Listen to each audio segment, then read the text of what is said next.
The box office does seem to be waking up with the biggest film release since the pandemic began over a year ago. Warner Brothers and Legendary's Godzilla vs. Kong grossed nearly $49 million in North America since it launched on Wednesday. That's far more than the $20 to $30 million that analysts were projecting. Now, this is particularly notable because it means that the simultaneous release of the film on HBO Max did not damage ticket sales as much as many had feared. And the film has now grossed a total of $285 million worldwide in its 2 weekends in theaters. Now, nearly half of that total is from China.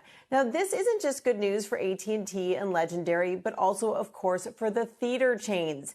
AMC shares are up more than 4% on an upgrade to buy from B. Riley on this weekend's box office performance. And IMAX also benefiting as well. Its theaters accounted for nearly a tenth of the domestic box office, those big format theaters. Now, ComScore's Paul Dragarabedian tells me this weekend was a best case scenario for movie theaters, and that if people had stayed home to stream the movie and the box office was much lower, he says that would have meant consumers are really done with theaters. So, Andrew, this is meaningful validation for the theaters and the studios going into the summer movie-going season.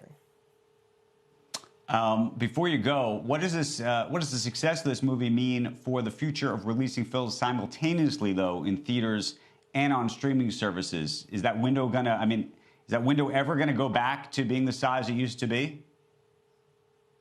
Well, it'll be very interesting, Andrew, because, of course, Warner Brothers, who is doing the simultaneous streaming on HBO Max, and also in theaters, they said that this was only going to be a one-year thing. So they said they're committed to a couple years from now putting it back to the way it was with a shorter window. But there is still a lot of conflict right now between theaters and the studios, particularly Disney, over one of its big Marvel movies coming up this summer, Black Widow. So it's going to be interesting to see how they negotiate that and whether they can convince Disney to push back the at-home release on Disney Plus, or whether they just decide to share revenue differently, or whether Disney wins this one. So I think it's going to really be interesting to watch it as it evolves and see how those box office numbers hold up.